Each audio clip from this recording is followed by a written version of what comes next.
Okay, so you guys are going to, this is how we're going to use our Curvature Pen tool in Photoshop CC. We're going to start with an asset. This is the asset that I'm going to use. So I'm going to go ahead and do a control click, save image as, and I'm going to say butterfly 3rd hour. Then click save. So now I have this butterfly to begin with. You can really begin with any object, but today we're going to do butterfly. So let's go ahead and go back to Photoshop. I'm going to close this one out and file open, into Photoshop, file open, and navigate to open that particular butterfly that you saved from Canvas.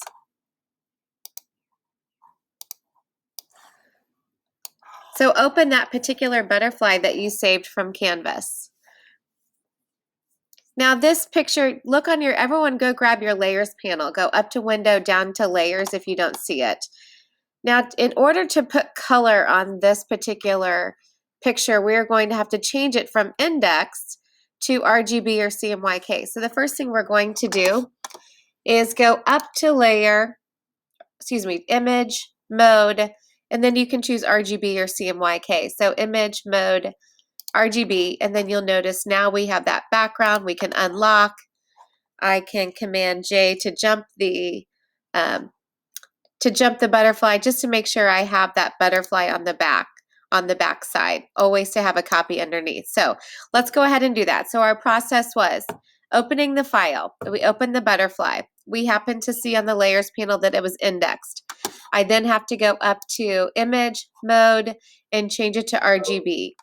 From that point, I can unlock the background, and then I'm able to do a Command J to jump the layer, which is copy the layer.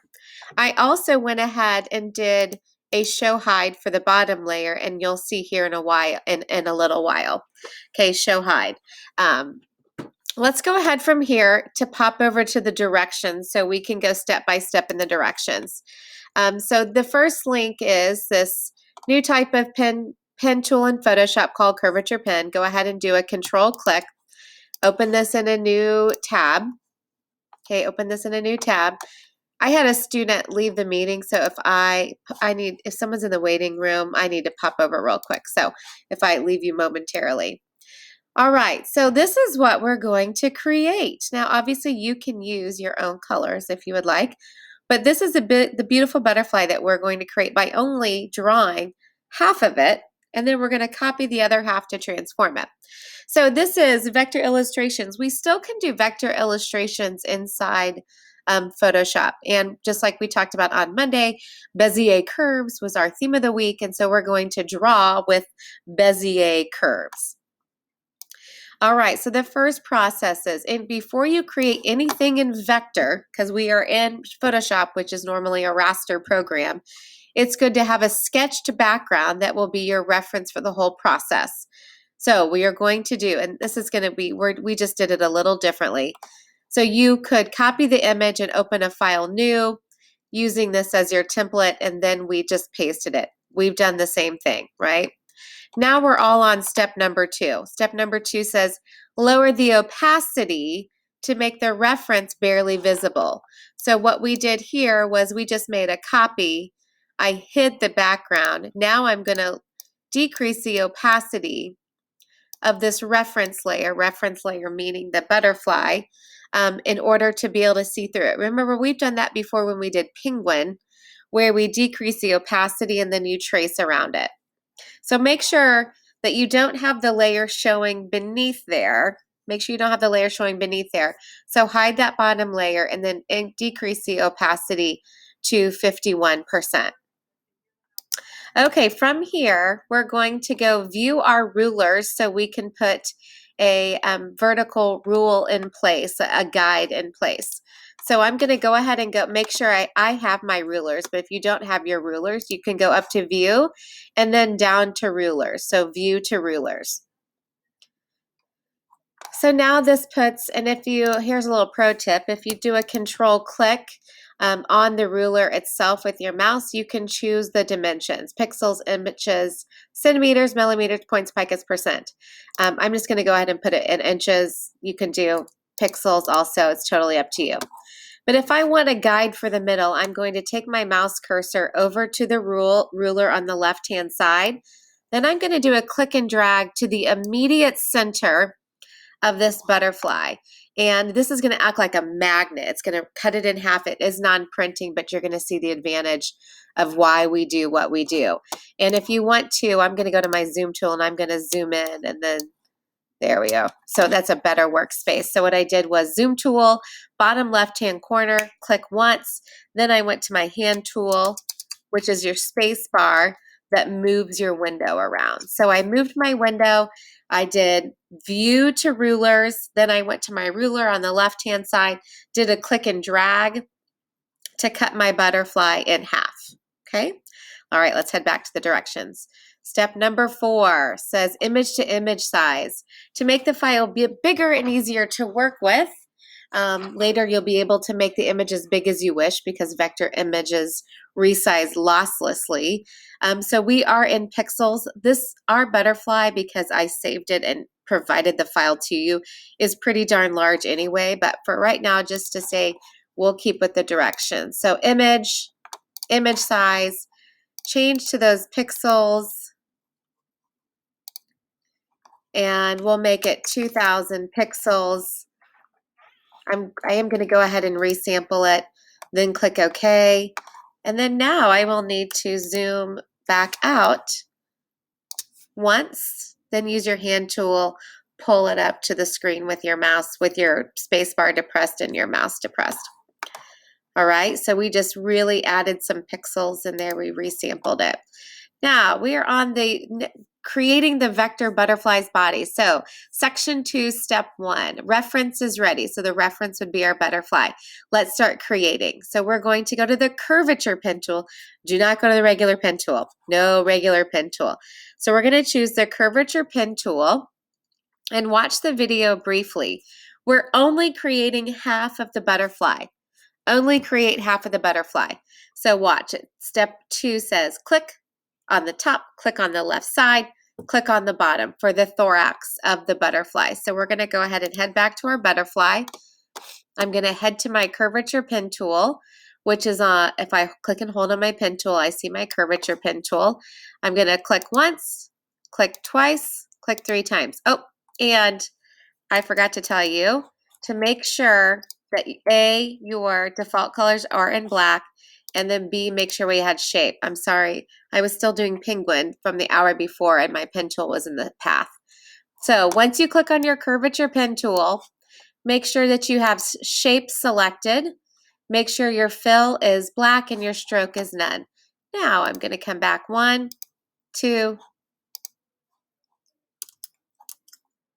1, 1, 2, 3. And now I have my shape.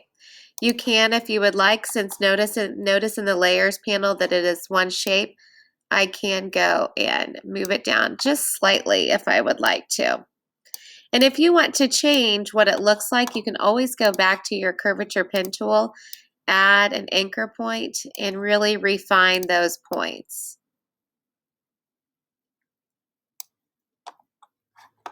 All right, let's head back to our directions. So number 2 was place a few points around the thorax of the butterfly. The shape will be estimated automatically.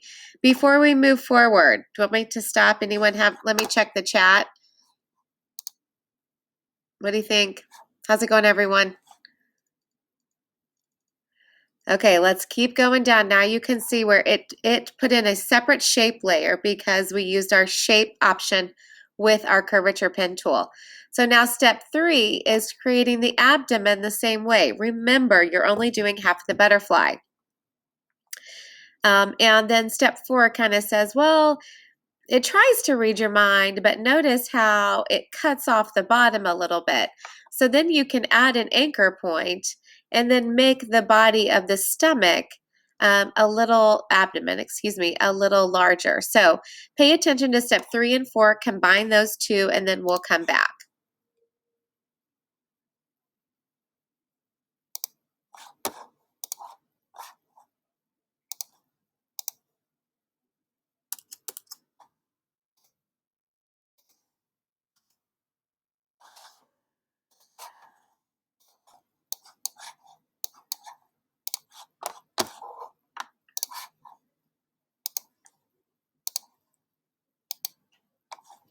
Now I'm going to head in here and add a new anchor point.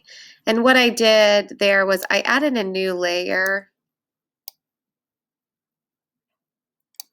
in order to get, but I can hold down Command or Option and then go draw another section. So I'm going to try this. I'm going to give you guys about 30 more seconds to add that abdomen in.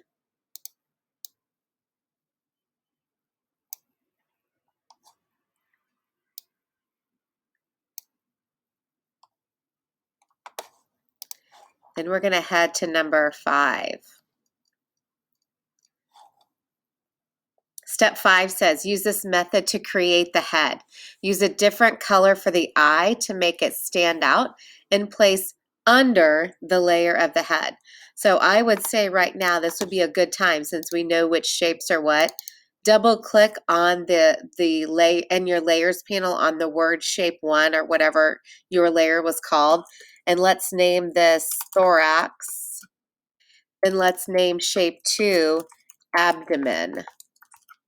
Now I'm going to keep going, new layer.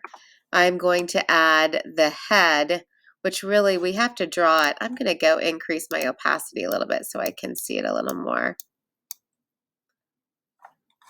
Let me see how they drew that. They did a solid and then another little solid. Okay, so I'm going to come back up to this, and then this is going to be my head, and I will go ahead and draw this.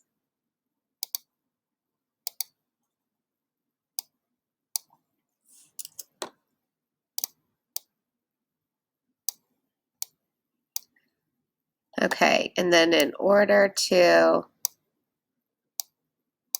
see how detailed I can get with this head. And in order to, I'm going to go ahead and I can Command click and then start going to another. I'm going to change my foreground to get a different color of eye. I'll go to like a charcoal. Looks like what they have.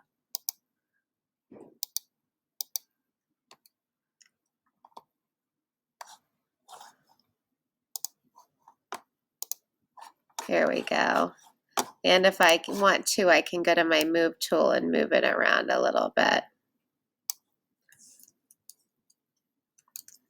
Can even Command T it to make it slightly larger.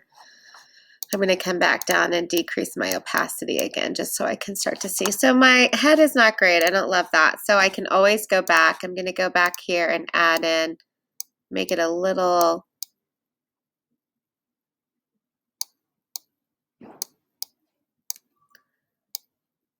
more detailed, little rounder. And then pull him in so it's all connected. Pull that side in so it's all connected. So I'm going to keep going with my directions.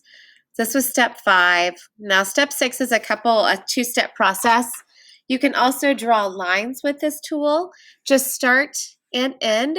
Just draw the start and end points, and then you'll adjust the curve. So you're going to click once on the bottom, click once on the top, and then adjust the curve. Then on the options toolbar, you will change. Instead of using fill, you will use a stroke. Okay, then you will use remove the fill and stroke and add the stroke. So no fill, add a stroke, and then you can change the width.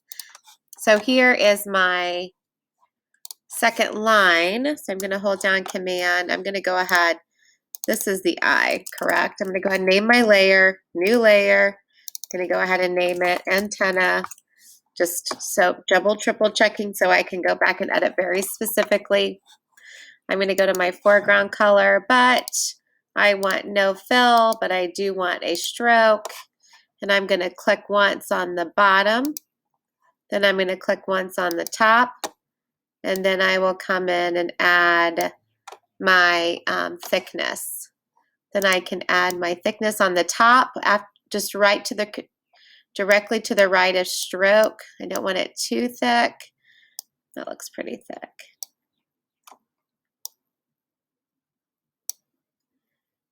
Oh, that's good. Okay, again, I'm going to hold down Command, get my Curvature Pen tool, except now I need to go back to Shape, Fill, No Stroke. Whoops.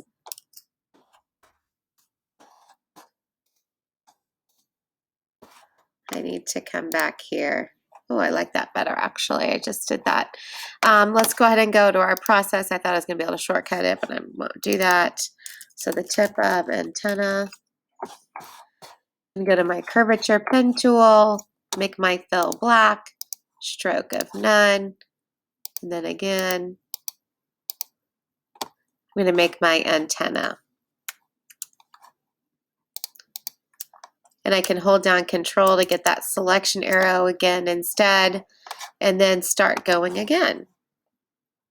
So I'm going to give you guys like about a minute, or you can pause me if you're watching on a record, but I'm going to give you guys a minute to get here, and then we're going to keep going with direction number 7 we just did. Add the tip, and then we're on section 3, how to create the butterfly wings. Section 3, step 1. So go ahead and hit pause if you need to work on that. If you're live with me here in WebEx, I'm going to give you guys a second to work on that.